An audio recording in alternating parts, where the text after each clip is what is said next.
नमस्कार CSK news में आप सभी दोस्तों का एक बार फिर से बहुत बहुत स्वागत है। दोस्तों आज दिन भर की जो फटाफट ब्रेकिंग न्यूज निकल के आ रही है, एक एक करके जानेंगे। एक बड़ी खबर निकल के आ रही है, भारत चीन सीमा विवाद के बीच रक्षा मंत्री राजनाथ सिंह ने कहा पाकिस्तान पर बड़ा हमला, कहा पीओके हमारा था और आगे होगा। एक बार फिर से पूर्णिया के बिहार विधानसभा चुनाव की रैली में गृह मंत्री रक्षा मंत्री राजनाथ सिंह ने जिस तरीके से खुला बयान दे रहा है, ये बड़ी खबर निकल के आ रही है। रक्षा मंत्री राजनाथ सिंह ने स्पष्ट कर दिया कि पीओके हमारा था और होगा। इसके बारे में विस्तार से आपको बताएंगे। इस बीच दूसरी बड़ी अपडेट निकल के आ रही है, जो बाइडेन ने बराक ओबामा को छोड़ा पीछे, तोड़ दिया अमेरिकी इतिहास का सभी रिकॉर्ड। ये बड़ी खबर निकल के आ रही है। जो बाइडेन फिलहाल लगभग मुख्यमंत्री राष्ट्रपति बनना तय हो चुका है अमेरिका का।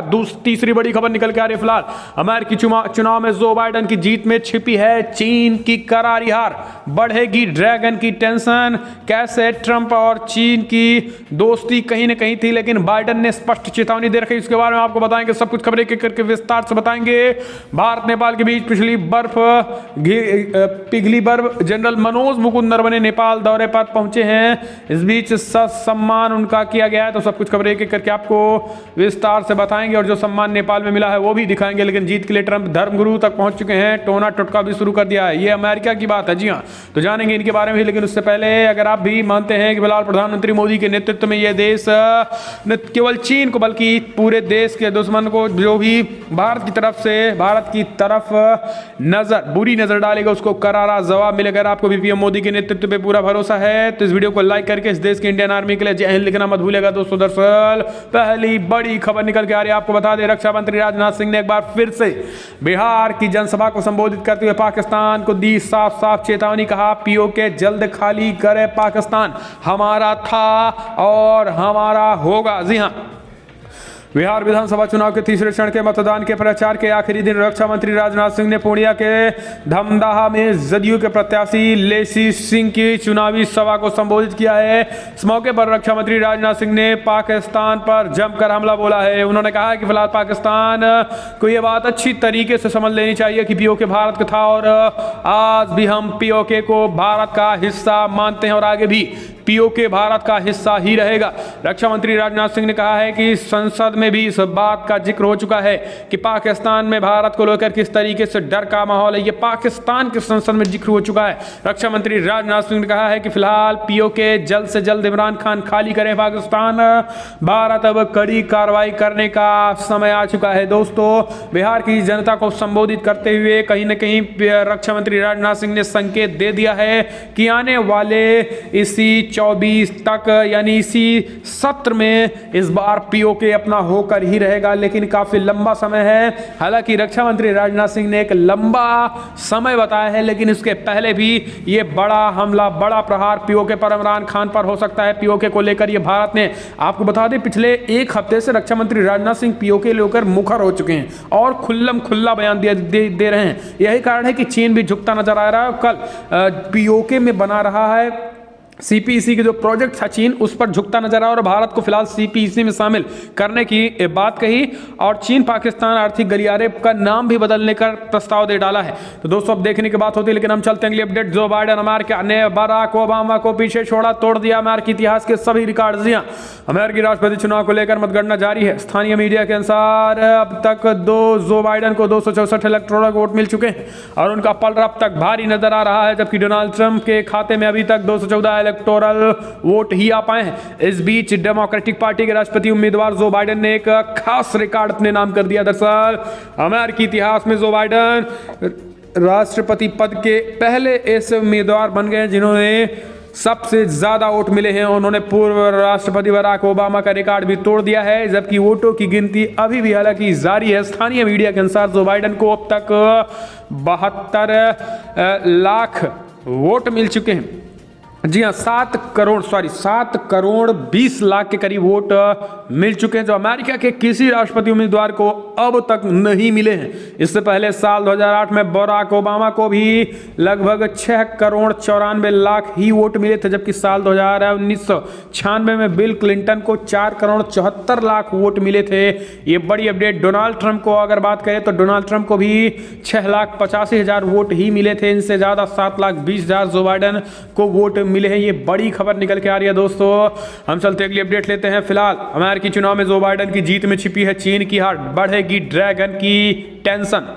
दरअसल अमेरिका में राष्ट्रपति चुनाव प्रचार के दौरान राष्ट्रपति डोनाल्ड ट्रंप ने कोरोना वायरस, ताइवान और भारत को लेकर चीन पर जोरदार हमला बोला था। ट्रंप ने जो कोरोना वायरस को चाइना वायरस बता दिया था। अब चुनावी नतीजों में जो बाइडेन जीत की ओर बढ़ते नजर आ रहे हैं। चुनाव प्रचार के दौरान डोनाल्ड ट्रंप ने बाइडेन पर चीन को लेकर नरम रुख अपनाने का आरोप लगाया था, लेकिन विशेषज्ञों का कहना है कि जीत किसी की भी हो, लेकिन चीन ड्रैगन की टेंशन बढ़ने वाली है। विशेषज्ञों का मानना है कि अमेरिका में जीत चाहे ट्रंप की हो या बाइडेन की है, दोनों ही विस्तारवादी नीति अपनाने में लगे चीन के खिलाफ सख्त रुख अपनाएंगे। ट्रंप के चीन को लेकर हमलावर होने के बाद बाइडेन ने भी चीन को सबक सिखाने का वादा किया है। दरअसल दोस्तों, बाइडेन का जो कैंपेन था वो खास करके चीन विरोधी कैंपेन था। बाइडेन ने इस बात का कैंपेन चलाया था अमेरिका की कि ट्रंप का अकाउंट चीन में है, ट्रंप वो चीन का समर्थक है, चीन और रूस का समर्थक ट्रंप है, इसलिए ट्रंप को हटाओ और हम चीन के खिलाफ कड़ा एक्शन लेंगे, इसलिए हमें लाओ। तो इसी उसका कैंपेन जो बाइडेन का था, उनका कैंपेन ही चीन के खिलाफ आधारित था अमेरिका में। इस वजह से माना जा रहा है कि जो बाइडेन के जीत से कहीं ना कहीं चीन की मुसीबतें और बढ़ सकती है। हम चलते हैं अगली अपडेट लेते हैं। करतारपुर साहिब गुरुद्वारे को लेकर पाकिस्तान पर बरसा भारत का, उजागर हुई इमरान सरकार की असलियत। भारत ने करतारपुर साहिब गुरुद्वारा का प्रबंध एवं देखरेख का काम एक गैर सिख संस्था को सौंपे जाने के पाकिस्तान के फैसले का कड़ा विरोध करते हुए पाकिस्तान सरकार का आह्वान किया है कि वो सिखों की भावनाओं के विरुद्ध इस मनमाने फैसले को वापस ले। विदेश मंत्रालय ने यहाँ तक एक बयान में जारी कहा है कि हमने उन रिपोर्टों को देखा जिसके अनुसार पाकिस्तान पवित्र गुरुद्वारा करतारपुर साहिब का प्रबंधन एवं देखरेख का काम अल्पसंख्यक सिख समुदाय की संख्या पाकिस्तान सिख गुरुद्वारा प्रबंधक कमेटी से लेकर एक गैर सिख संस्था इक्विटी ट्रस्ट प्रॉपर्टी बोर्ड के हाथों दिया जा रहा है। लेकिन आपको बता दें, जिस तरीके से पाकिस्तान ने गैर सिख को इस तरीके का चार्ज दिया है, इससे भारत ने कड़ी नाराजगी जताई है। हम चलते हैं अगली अपडेट। मनोज मुकुंद नरवणे नेपाल पहुंचे, वहां पर जबरदस्त सम्मान हुआ, जोरदार सम्मान दिया। दरअसल नक्शा विवाद की वजह से पिछले 6 महीने से तनाव का सामना कर रहे भारत नेपाल के रिश्ते पटरी पर लौटते दिख रहे हैं। संबंधों को सामान्य करने की कड़ी में भारत के army chief general Manoj Mukund Naravane अपने 3 दिवसीय दौरे पर बुधवार को नेपाल पहुंचे। अपनी नेपाली समकक्ष जनरल पूर्ण चंद्र थापा के निमंत्रण पर नेपाल पहुंचे जनरल मनोज मुकुंद नरवणे ने काठमांडू घाटी के सांस्कृतिक स्थलों का दौरा किया। इसके साथ ही भव्य स्वागत भी हुआ। हालांकि नेपाल के प्रधानमंत्री केपी शर्मा ओली से भी मुलाकात करेंगे नरवणे। इसके साथ ही वहां के रक्षा मंत्री से भी मुलाकात करेंगे। आपको बता दें कि नेपाल का सम्मान जो है उसको दिया गया है नरवणे को। हम चलते हैं अगली अपडेट लेते हैं। जीत के लिए ट्रंप की धर्मगुरु कर रही हैं टोना टोटका, अफ्रीका से बुला रही देवदूत। जी, दरअसल अमेरिकी राष्ट्रपति चुनाव में डेमोक्रेटिक उम्मीदवार जो बाइडेन ने रिपब्लिकन उम्मीदवार डोनाल्ड ट्रंप के खिलाफ बढ़त मजबूत बना ली है। ट्रंप को पिछड़ता देख उनकी धार्मिक मामलों की सलाहकार पाउला वाउट ने एक अजीबोगरीब प्रार्थना सभा शुरू कर दी है और ये टोना टोटका जैसी नज़र आ रही चीज़ है। वायरल हो रही वीडियो में पाउला कह रही हैं कि मैंने जीत की गूंज सुनी है। ईश्वर कह रहे हैं कि ये हो चुका है, इसके लिए मैंने सुना है कि जीत जीत जीत यानी विन विन विन जीत। तो इस तरीके की बात अब वो कह रही हैं। इस बीच आपको बता दें कि इस वीडियो के वायरल होने के बाद अब लोगों के ट्रंप के अंधविश्वासी होने के भी खबरें वायरल होने लगी हैं। हम चलते हैं अगली अपडेट लेते हैं। फिलहाल बड़ी खबर निकल के आ रही है जहां पर यूएस इलेक्शन 88 साल बाद अमेरिकी बाजार में सबसे बड़ी तेजी। भले अमेरिकी चुनाव के नतीजे पूरी तरीके से सामने ना आए हों, लेकिन इलेक्शन के एक दिन बाद शेयर बाजार के नतीजे सामने आ गए हैं। इतिहास इस बात का गवाह है कि अब पोस्ट इलेक्शन शेयर बाजार में तेजी देखने को मिल रही है और इसका असर अगले 3 महीनों तक देखने को मिल सकता है। अमेरिकी इंडेक्स S&P 500 में 88 साल के दौरान अमेरिकी चुनाव के बाद सबसे ज़्यादा तेजी देखने को मिली है। दरअसल आपको बता दें कि अमेरिकी बाज़ारों को किस तरीके से रिएक्शन देखने को मिलता है, ये आने वाले महीनों में उम्मीद जताई जा रही है। लेकिन फिलहाल अभी अमेरिकी राष्ट्रपति रुझानों के दौरान ही अमेरिका में सबसे ज़्यादा बाजारों में तेजी देखने को मिल रही है। हम चलते हैं अगली अपडेट लेते हैं। पाकिस्तान में हिंदू मंदिरों में भयंकर तोड़फोड़ एक बार फिर से। जी हाँ, मुस्लिमों ने की हिंदू परिवारों पर हमला। दरअसल पाकिस्तान के सिंधा प्रांत में उग्र भीड़ ने एक हिंदू मंदिर पर तोड़फोड़ की और 300 हिंदू परिवारों पर हमले का प्रयास किया है। हालांकि आपको बता दें कि दशकों से पड़ोस में साथ रह रहे स्थानीय मुस्लिमों ने भीड़ को इलाके में घुसने नहीं दिया। मीडिया में बुधवार को आई एक रिपोर्ट में ये जानकारी दी है। ये घटना रविवार को शीतलदास परिसर में हुई है, जहां करीब 300 हिंदू परिवार और 30 मुस्लिम परिवार रहते हैं। पड़ोस में रहने वाले लोगों ने बताया कि काफ़ी आदमी परिसर के एकमात्र गेट के बाहर एकत्र हो गए और इसमें से कई लोगों का हिंदू परिवार पर हमला करने का इरादा था। हालांकि कुछ मुस्लिमों ने जान बचाई, लेकिन बड़े पैमाने पर मुस्लिमों ने मंदिरों पर तोड़फोड़ की, भगवान गणेश की मूर्ति को खंड विखंड कर दिया है। तो ये पाकिस्तान इमरान खान का पाकिस्तान है, देख सकते हैं आप। हम चलते हैं अगली अपडेट लेते हैं। फिलहाल बड़ी खबर, वोटों की गिनती के बीच अमेरिका में भयंकर प्रदर्शन, पुलिस हिरासत में 70 प्रदर्शनकारी। ये बड़ी खबर निकल के आ रही है। जी हां, दरअसल यूएस प्रेसिडेंशियल इलेक्शन के बीच ताकतवर मुल्क अमेरिका में हुए राष्ट्रपति चुनाव की वोटों की गिनती जारी है। राष्ट्रपति पद के लिए रिपब्लिकन पार्टी की ओर से वर्तमान राष्ट्रपति डोनाल्ड ट्रंप और डेमोक्रेटिक पार्टी की तरफ से हुए उपराष्ट्रपति पूर्व जो बिडेन मैदान में। लेकिन आपको बता दें, जो बिडेन काफी आगे चल रहे हैं, ट्रंप काफी पीछे चल रहे हैं। इस बीच ट्रंप के समर्थक सड़क पर उतर कर प्रदर्शन भी करना शुरू कर दिए हैं। ट्रंप के समर्थकों का कहना है कि फिलहाल जो बिडेन ने धांधली की है। जो बिडेन ने धांधली की है, 5 से 6 लाख वोटों को अपने नाम कर लिया है। इसके साथ ही आपको बता दें, जो बिडेन पर कई तरह की अब ये आरोप लग रहे हैं। तो ये अपने आप में जो बिडेन पर आरोप लगना कहीं ना कहीं ये जनता में उग्र भावना पैदा कर रहा है। ये अमेरिका में भी प्रोटेस्ट होने चल रहा है और हिंसक प्रदर्शन हो रहा है। तो ये अपने आप में समझ सकते हैं कि इससे बढ़िया तो भारत का ही मजबूत लोकतंत्र है, जो दुनिया का सबसे मजबूत लोकतंत्र है। यहाँ कम से कम शांतिपूर्वक ढंग से हम मैंडेट को स्वीकार तो करते हैं। हम चलते हैं अगली अपडेट लेते हैं। फिलहाल अमित शाह बोले, पश्चिम बंगाल में गरजे गृह मंत्री अमित शाह, योजनाओं का फायदा रोक रही ममता बनर्जी। हम एक मौका दो, बंगाल सोनार बांग्ला बनाएंगे। गृह मंत्री अमित शाह ने कहा कि 2/3 बहुमत से इस बार सरकार बनाने जा रहे हैं। जी हाँ, ममता बनर्जी के दुर्ग पश्चिम बंगाल में अगले साल होने वाले विधानसभा चुनाव में बीजेपी कमल खिलाने की कवायद में जुट चुकी है। ऐसे में बंगाल के दौरे पर पहुंचे केंद्रीय गृह मंत्री अमित शाह ने ममता बनर्जी को निशाने पर लेते हुए कहा है कि ममता सरकार का अंत करीब आ गया है। उन्होंने कहा है कि बीजेपी को एक मौका बंगाल में दीजिए। हम आने वाले दिनों में यहाँ पर सोनार बांग्ला की रचना करने के लिए पीएम नरेंद्र मोदी के नेतृत्व में भरसक प्रयास करेंगे। अमित शाह ने बंगाल में एक और ममता सरकार पर भयंकर गुस्सा दिखाया है। दूसरी ओर प्रधानमंत्री मोदी की आस्था और श्रद्धा भी दिखाई पड़ती थी। आपको बता दें कि फिलहाल गृह मंत्री शाह ने कहा है कि इस बार मीडिया से बातचीत करते हुए कहा कि पश्चिम बंगाल की जनता ने हमें बता दिया है कि इस बार 2/3 बहुमत से सरकार बनेगी। ये बड़ी खबर निकल के आ रही है। 2/3 बहुमत से सरकार बनेगी बीजेपी की पश्चिम बंगाल में, गृह मंत्री अमित शाह ने ललकारा है। पश्चिम बंगाल में ममता का सफाया तय है।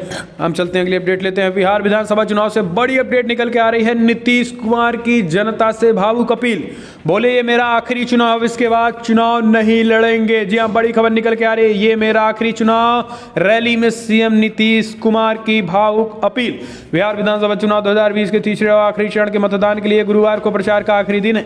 चुनाव प्रचार के आखिरी दिन मुख्यमंत्री नीतीश कुमार ने बड़ा ऐलान कर दिया है। पूर्णिया में नीतीश कुमार ने जनता से आशीर्वाद देने की भावुक अपील करते हुए कहा है कि फिलहाल ये चुनाव मेरा आखिरी चुनाव है, अंत भला तो सब भला। चुनावी रैली को संबोधित करते हुए नीतीश ने कहा है कि आज चुनाव का आखिरी दिन है और परसों चुनाव है। ये मेरा आखिरी चुनाव है, अंत भला तो सब भला, इसलिए अब आप पर सब कुछ छोड़ रहा हूं।